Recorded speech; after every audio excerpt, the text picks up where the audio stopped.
네, 이제 같이 인사 나누고 말씀을 나누도록 하겠습니다. 우리는 그리스도의 성령을 전하는 교회입니다. 네, 한 가지 서로를 바라보면서 인사하겠습니다. 성령님과 동행하는 삶을 삽시다. 네, 여러분 물에 빠져 죽은 오리 이야기를 들어보셨습니까? 캐나다 밴쿠버 기독교 세계관 대학원 원장으로 계시는 양승훈 교수님께서 들려주신 이야기입니다. 이 양승훈 교수님의 친동생 되시는 분이 서울에서 근무하다가 지방에서 근무하게 됐는데 여가 시간이 좀 생긴 모양입니다. 그래서 오리를 키우려고 공장 한 곳에 오리 사육장을 만들었습니다. 대단한 사육장은 아닙니다. 여름철에 아이들이 물장구 치는 큰 수영장 물통이 있죠. 그것을 구해왔습니다. 그리고 그 물통에다가 30cm 정도 물을 부으니까 아주 근사한 오리 사육장이 되었습니다. 인근 오리 농장에 가서 오리, 청둥오리 한 마리를 사왔습니다. 그리고 거기다 물속에 넣었습니다. 다음날 아침 이제 출근해서 오리가 밤새 잘 있었는지 궁금해서 그곳에 가보았더니 아니 글쎄 오리가 물에 빠져 죽어 있었습니다. 깜짝 놀라가지고 들짐승에게 물렸나 이리저리 살펴봐도 들짐승에 물린 자국이 없는 거예요. 너무너무 이상했습니다. 수영 선수인 오리가 물에 빠져 죽다니 이게 세상에 있을 일입니까? 혹시 이거 가짜 아닌가 싶어가지고 농장 주인에게 찾아가서 따졌습니다. 아니 어떻게 오리가 물에 빠져 죽을 수 있습니까? 그랬더니 이 농장 주인 놀라지도 않냐고 당연하다는 듯이 이렇게 말해 주었습니다. 선생님, 그 오리는 부화에서 나온 오리입니다. 수영하지 못합니다. 또 그 오리는 낳자마자 물에 넣지 않았기 때문에 깃털에서 기름이 나오질 않아서 물에 뜨지 못합니다. 선생님이 크게 잘못하신 것입니다. 여러분 수영 선수인 오리가 물에 빠져 죽은 이야기가 시사하는 바가 있습니다. 물에 빠져 죽은 이 불쌍한 오리는 오늘 우리 그리스도인의 모습일지 모릅니다. 오늘 우리들이 하나님의 자녀이면서도 세상을 살아가면서 근심하고 걱정하고 주님께서 우리에게 주신 참저와 평강을 누리지 못하며 살아간다고 한다면 이 물에 빠져 죽은 오리와 다를 바가 무엇이겠습니까? 하나님께서는 우리를 왜 부르셨습니까? 왜 우리를 하나님의 자녀로 삼으셨습니까? 이 세상을 승리하며 살아가게 하시려고 우리를 부르신 줄 믿습니다. 또 주님께서는 우리가 세상살이가 힘든 줄 아시고 우리에게 성령 하나님을 보내셔서 우리와 동행하게 하신 줄 믿습니다. 오늘 주님께서 성령 강림주의를 맞이해서 다시 한번 우리에게 말씀하십니다. 성령이 너에게 임하시면 너희가 권능을 받고 예루살렘과 온 유대와 사마리아 땅 끝까지 이르러서 내 증인이 되리라 하시니라. 오늘은 성령 강림 주일입니다. 성령 하나님과 동행하는 우리 모든 주님의 백성들 되실 수 있기를 주의 이름으로 축원합니다. 한우는 바리새인들이 주님에게 찾아와서 물었습니다. 하나님 나라가 언제 임합니까? 언제 하나님의 나라가 이 땅 가운데 찾아옵니까? 그때 주님께서는 그들에게 이렇게 대답하여 주셨습니다. 하나님 나라는 볼 수 있는 것이 아닙니다. 여기 있다 저기 있다 말할 수 없습니다. 하나님의 나라는 너희 가운데 있습니다. 바리새인들은 하나님의 나라가 지금 있는 것이 아니라 나중에 오는 것으로 생각하였습니다. 언제 오는지 그때를 알면 내가 그때를 그 나라를 준비할 수 있지 생각해서 주님에게 물었는데 주님은 하나님의 나라는 먼 데 있다고 하는 것이 아닙니다. 멀리 있다고 하는 것이 아니라 바로 지금 우리 가운데 있다고 하는 것입니다. 예수 그리스도께서 오심을 통하여서 이 땅 가운데 하나님의 나라가 건설되었다고 하는 것입니다. 따라서 우리는 지금 이미 시작된 하나님 나라의 시대를 살아가고 있는 줄 믿습니다. 여러분 그렇다면 우리들이 어떻게 하나님의 사람으로서 이 마지막 때에 승리하는 삶을 살아갈 수 있습니까? 오늘 주님께서는 제자들에게 롯의 철을 기억하라고 말씀하셨습니다. 롯의 아내가 누구이죠? 롯의 아내는 소돔과 고모라가 멸망할 때 소금 기둥이 되었던 비극의 주인공입니다. 오늘 주님께서는 소금 기둥처럼 번여버렸던 이 롯과 그의 가정을 통하여서 말씀하십니다. 우리들이 롯의 아내처럼 아니면 물에 빠져 오리처럼 이 세상을 살아가는 것이 아니라 성령님과 동행하며 세상을 주의하며 세상을 변화시키는 하나님의 사람들이 되기를 주님은 원하십니다. 오늘 주님께서는 우리에게 하나님의 백성으로서 세 가지 믿음의 모습을 당부하고 계십니다. 첫째, 우리는 항상 세상보다는 하나님을 선택해야 합니다. 세상보다는 항상 하나님을 선택해야 합니다. 여러분 롯과 그의 아내의 불행은 잘못된 선택으로부터 시작이 되었습니다. 롯은 일찍이 큰아버지 아브라함을 따라서 갈대아 우르를 떠나서 하란을 거쳐서 가나안 땅까지 오게 되었습니다. 가나안 땅에 이르렀을 때 그 땅에 큰 기근이 찾아오게 되었습니다. 그때 아브라함과 롯은 걱정합니다. 어떻게 하지? 하다가 애굽을 바라보니까 그 땅이 너무 살기 좋아 보이는 겁니다. 우리가 저 땅에 내려가 살면은 잘 살 수 있겠구나, 이 어려움을 면할 수 있겠구나 하여서 그 땅에 내려갔는데, 그 땅은 그들에게 큰 행복을 준 곳이 아니라 아브라함과 롯에게 큰 고통을 가져다 주었습니다. 가나안의 끝까지 머무르지 못하고 애굽을 선택한 결과 어떤 일이 벌어지게 되었습니까? 여러분, 첫째, 아브라함은 애굽에서 하나님의 백성으로서의 순결함을 잃어버렸습니다. 그 땅에 내려갔더니 아내 때문에 불안한 겁니다, 이게. 그래서 아내를 향하여서 아내라 하지 아니하고 동생이라고 거짓말하였습니다. 하나님의 사람이 세상을 향하여서 진실을 말한 것이 아니라 거짓말을 말하는 거짓말쟁이가 되고 말았습니다. 여러분, 둘째, 사랑하는 아내를 잃어버렸습니다. 애굽왕 아비멜렉이 사례의 미모를 보고 반해서 그녀를 데려가 버렸습니다. 그러나 아브라함은 아무 할 말이 없는 거예요. 왜냐하면 내 아내를 내 동생이라 했는데 내 여동생 데려간 남자에게 무슨 말을 할 수 있겠습니까? 꼼짝없이 아내를 뺏기게 되었습니다. 셋째, 아브라함은 애굽에 내려갔을 때 아내가 애굽인 사람 하갈을 요정으로 삼게 되었습니다. 이 여정을 자신의 집에 들임을 통하여서 그 가정 가운데 큰 환난과 문제가 생기게 되었습니다. 나중에 이 하갈을 통하여서 이스마엘을 낳았을 때 사내도 힘들었고 그의 아들 이색도 이 하갈과 이스마엘을 통해서 얼마나 큰 고통을 당한 줄 모릅니다. 넷째, 아브라함은 하나님의 백성으로서의 권위와 존경을 상실하게 되었습니다. 그 땅 가운데서 살아가다가 드디어 아비멜렉이 자신의 거짓말을 알아채게 되었습니다. 이 사람이 그의 여동생이 아니라 그의 아내라는 사실을 알게 되었을 때 아비멜렉이 가만두지 않으려고 하였습니다. 만약 하나님께서 그에게 엄포를 놓지 않았다고 한다면 아마도 아브람과 롯은 생명을 부지하기 힘들었을 것입니다. 이 얼마나 부끄러운 일입니까? 그래서 아브람과 롯은 그 땅을 떳떳하게 나온 것이 아니라 밤에 한급하게 마치 도망자처럼 그것을 빠져나올 수밖에 없었습니다.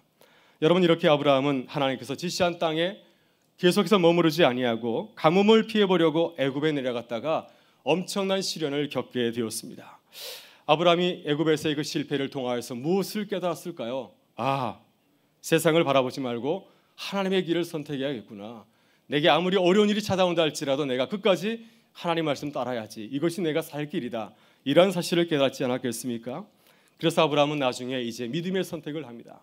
하나님께서 그의 가정 가운데 큰 복을 주셔서 아브라함과 롯이 한 집에 거하지 아니하고 서로 나누게 되었습니다. 분가하게 되었습니다. 그때 아브라함은 자신이 큰 아버지지만은 조카에게 모든 것을 다 양보하죠.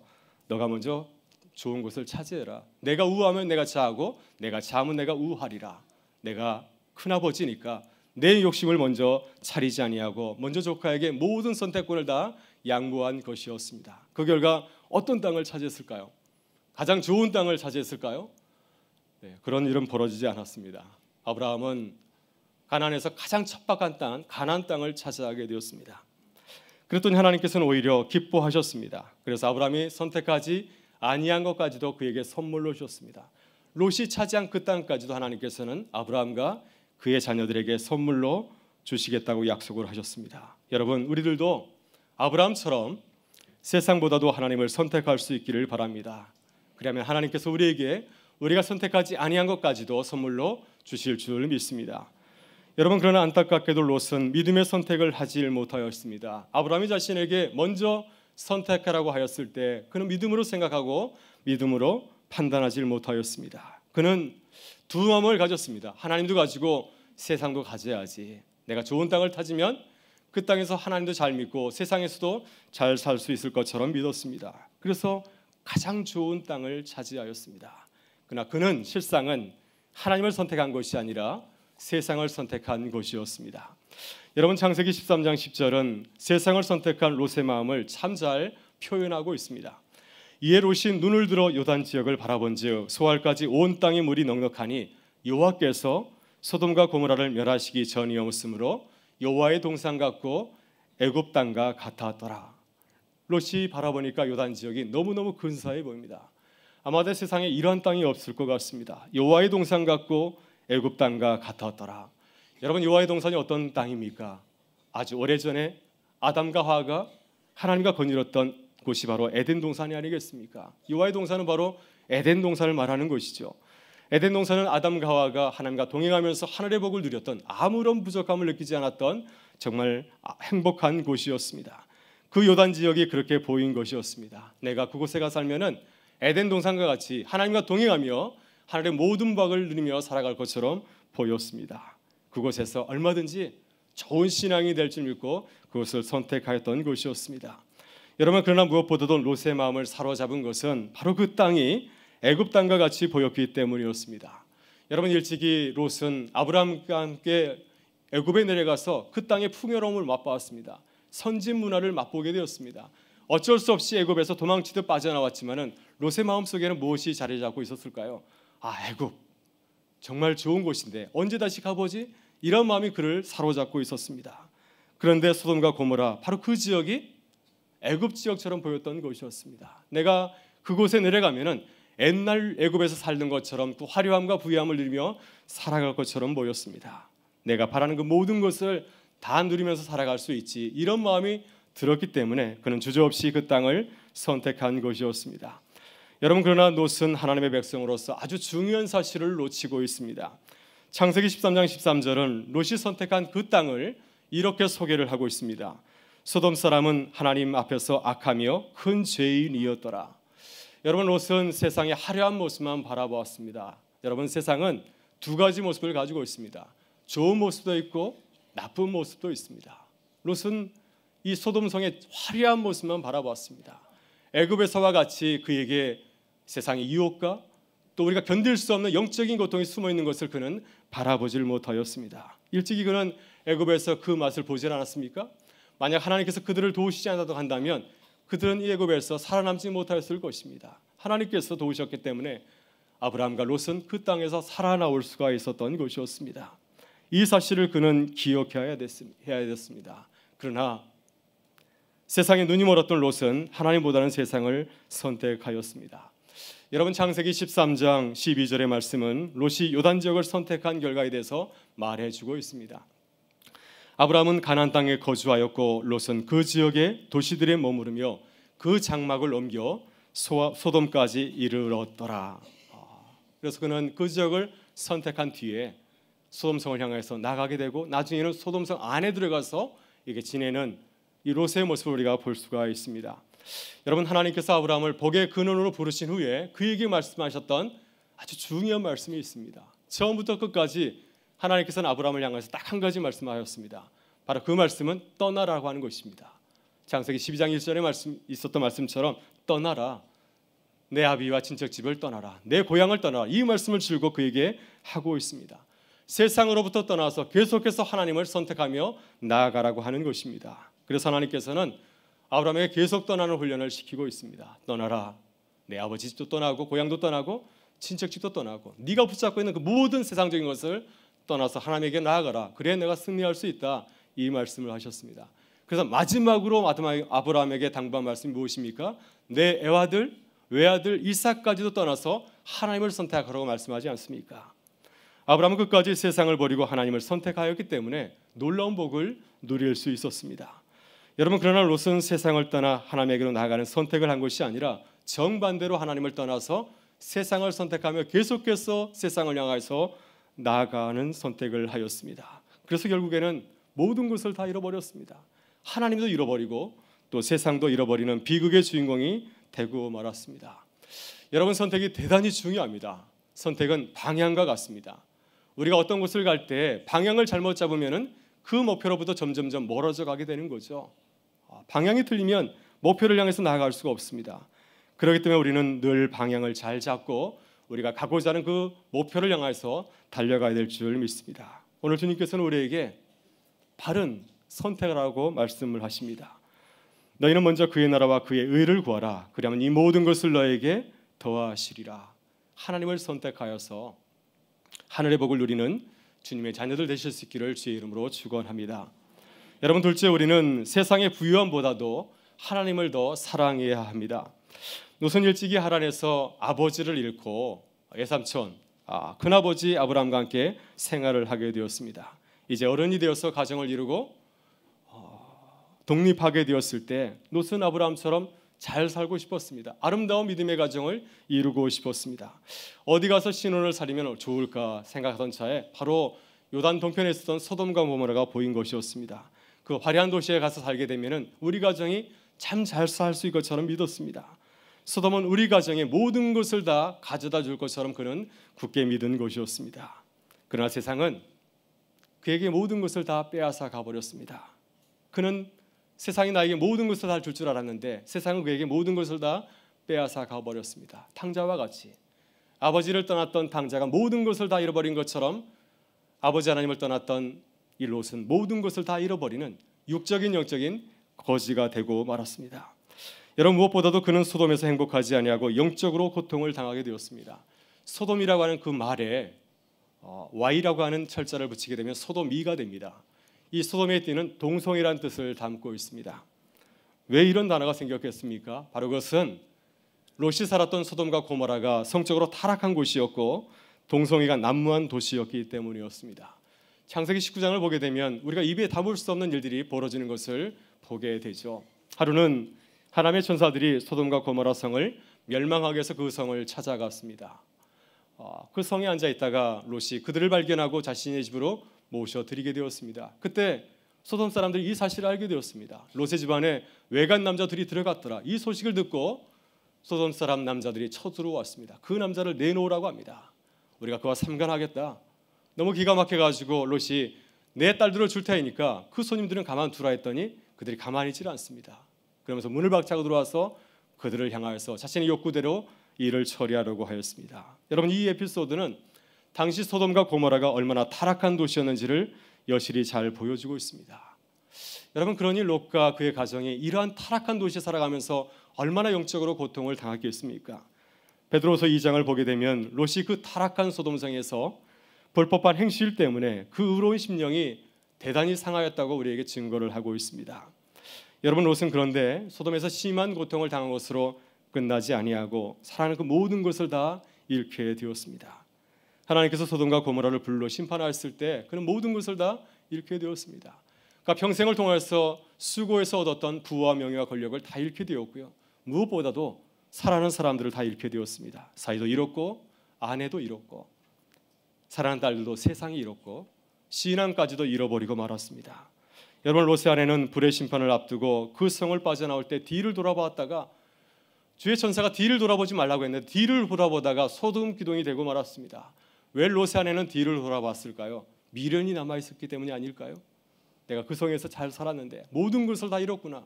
내가 언제 저 성으로 돌아갈까 하는 마음을 가지고서 그 성을 돌아보았기 때문에 소금 기둥이 되고 말았습니다. 이제는 떠나야 되는데 내게 모든 것을 다 빼앗아간 소돔으로부터 떠나서 아버지 집으로 돌아가야 되는데 여전히 세상에 대한 미련을 갖고 있었기 때문에 비극의 주인공이 되고 말았습니다. 롯도 마찬가지입니다.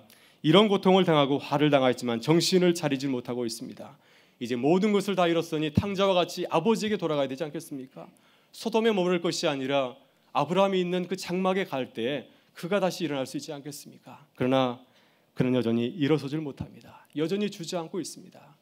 아직도 미련이 남아있어서 소돔과 고모라를 떠나지 못하고 있습니다. 세상의 노예가 되어서 그의 영혼이 병들었기 때문이었습니다. 여러분, 하나님의 천사가 이 소돔성이 멸망에 임박하였을 때 롯의 가족들에게 촉구하였습니다. 어서 빨리 도망치라. 그래야 너희가 생명을 보존하리라 하였지만은 롯의 가족은 계속해서 그곳에 잔류하고 있었습니다. 그래서 주의 전사들이 그들을 이끌어내어서 성 밖으로 쫓아내었습니다. 그런데 그제서야 이 롯은 주의 전사에게 부탁합니다. 내가 저 먼 산까지 갈 수 없으니 이 근처에 있는 소알성에 나를 인도해 주십시오. 그는 소돔성을 떠나지 못하고 그 주위를 맴돌고 있습니다. 어서 빨리 아브라함에게 돌아가야 될 터인데 여전히 소돔성 주위를 맴돌고 있습니다. 세상이 그의 영혼을 사로잡고 그를 세상의 노예로 만들었기 때문이었습니다. 여러분, 지금 이스라엘의 사회 지역에 가보면 그곳에는 아무것도 없습니다. 혹시 성지 순례를 하게 된다면 꼭 그곳을 가보시길 바랍니다. 사회는 아무 생명도 자라지 못합니다. 그 주변에도 아무것도 살지를 못합니다. 그것은 세상에서 가장 낮고 황폐한 곳이라고 합니다. 바로 이것은 소돔과 고모라가 불로 심판을 받은 곳이죠. 왜 하나님께서 이곳을 남겨두었을까요? 왜 이곳을 남겨두셔서 우리로 하여금 보게 하셨을까요? 하나님보다 세상을 더 사랑하지 말라고 하는 것입니다. 여러분, 세상은 우리를 속입니다. 우리가 열심히 세상을 바라보며 나가면은 세상이 우리에게 모든 것을 다 주겠지라고 생각하는데 오히려 그 정반대로 세상은 우리에게서 모든 것을 다 빼앗아가고 우리 영혼을 병들게 만듭니다. 그래서 결국에는 당자처럼 우리를 영적인 거지로 만들어 버린다는 사실을 우리는 기억해야 될 줄 믿습니다. 여러분, 우리는 사도 바울처럼 하나님 아닌 것을 배설물처럼 여기고 성령 하나님을 사모하고 주님을 따라가는 주님의 자녀들이 되실 수 있기를 바랍니다. 주님을 살아가고 나아갈 때 주님께서 우리에게 세상이 주지 못하는 놀라운 것으로 채워주시고 또 세상을 이기는 힘을 더하여 주실 줄 믿습니다. 여러분, 마지막으로 우리는 세상을 변화시키는 하나님의 자녀가 되어야 됩니다. 창세기 19장 1절을 보게 되면 이런 말씀이 나옵니다. 롯이 성중에 앉아서 하나님의 천사들을 영접하였다 말하고 있습니다. 성문에 앉아있는 롯의 모습을 얼핏 생각하면 롯이 할 일이 없어서 성문에 앉아있다가 주의 천사들을 발견하고 자신의 집으로 영접한 것처럼 생각할 수가 있습니다. 그러나 성문에 앉아있었다고 하는 그 이 문구는 중동 지역에 대단히 상징적인 의미를 담고 있습니다. 바로 성문에 앉아있는 사람은 그 성에 아주 중요한 사람이라는 뜻을 담고 있습니다. 따라서 롯은 소돔성을 찾아오는 방문자를 환대하고 또 범법자에게 법을 집행하는 고위 관리였습니다. 이렇게 볼 때 롯은 보통 사람이 아니라 적어도 이 소돔성에서 뭔가를 할 수 있는 영향력이 있는 사람이라는 사실을 우리가 알 수가 있습니다. 창세기 18장을 보게 되면 아브라함이 소돔과 고모라를 심판하시려는 하나님의 말씀을 듣고서 하나님에게 당부합니다. 하나님, 저 성을 멸하지 말아 주십시오. 저 성의 의인 10사람이 있다면 저 성을 멸하지 말아 주십시오. 저 성에는 내 사랑하는 조카 롯이 살고 있습니다. 이 말씀에 따르면 소돔과 고모라에 10명의 의인이 없었다는 이야기입니다. 이것은 롯이 최소한 10사람에게도 선한 영향력을 미치지 못했다고 하는 것이죠. 그의 가족만 하더라도 6명입니다. 롯과 그의 아내, 2딸, 2사위 6명입니다. 자신의 가족과 최소한 주변에 있는 사람들에게 최소한의 영향력만 미쳤다 하더라도 소돔과 고모라는 니느웨 성처럼 하나님의 심판을 받지 못하였을 것입니다. 그런데 롯과 그의 가족이 10명의 의인도 만들지 못한 것이었습니다. 그 성에 수십 년 살면서 아무런 영향도 행사하지 못한 것이었습니다. 여러분, 더욱더 슬픈 사실은 롯이 세상을 변하지 못한 것으로 끝난 것이 아니라 오히려 자신도 타락한 소돔 사이에 물들어서 세상 사람들과 전혀 다를 바 없었다고 하는 것이죠. 세상과 다른 거룩한 모습을 갖고 있지 않았습니다. 세상 사람과 다를 바가 전혀 없었습니다. 창세기 19장 이야기는 롯과 그의 가정이 얼마나 세속화되었는지를 우리에게 잘 보여주고 있습니다. 소돔 사람들이 자신의 집에 쳐들어와서 천사들 내놓으라고 협박하였을 때 여러분, 롯은 타락한 소돔 사람들에게 하나님의 사람으로서의 거룩한 모습을 보여주지 못하였습니다. 근사한 말로, 영적인 말로 그들을 훈계하지 못하였습니다. 고작 한다는 말이 내 딸들이 여기 있으니 그들에게 너희들이 하고 싶은 대로 하라. 이것이 하나님의 사람이 할 말입니까? 그의 가족들도 절제하게 세속화되고 세상 문화의 노예가 되고 말았습니다. 롯이 이제 황급하여서 성이 멸망될 당한 사실을 알게 되었을 때 그의 사이들에게 말합니다. 그랬더니 그의 사이들이 어떻게 반응하였습니까? 장인어른, 농담하십니까? 무슨 심판입니까? 혹시 정신 나간 거 아니시죠? 이 엄청난 종말의 말씀을 듣고도 그들은 롱으로 여겼습니다. 그래서 그들은 하나님의 무서운 심판을 피하지 못하고 그 소돔과 고모라와 함께 멸망되고 말았습니다. 여러분, 장인 롯이 사이들의 생명을 구하지 못한 것이었습니다.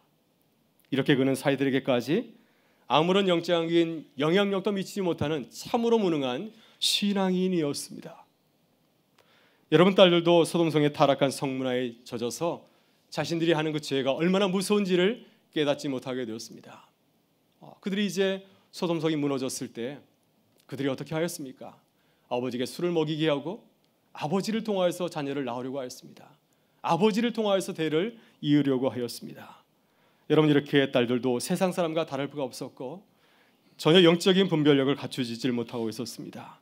이렇게 롯은 사랑하는 딸들도 하나님의 현숙한 여인들로 순결한 하나님의 사람으로 키우지를 못하였습니다. 여러분, 우리는 어떻습니까? 오늘 주님은 우리에게 묻습니다. 우리는 어떻습니까?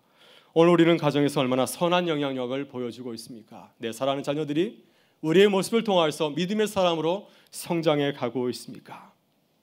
우리 주변에서 많은 사람들이 나를 통해서 주님을 믿고 구원하는 감격을 누리고 있습니까? 혹시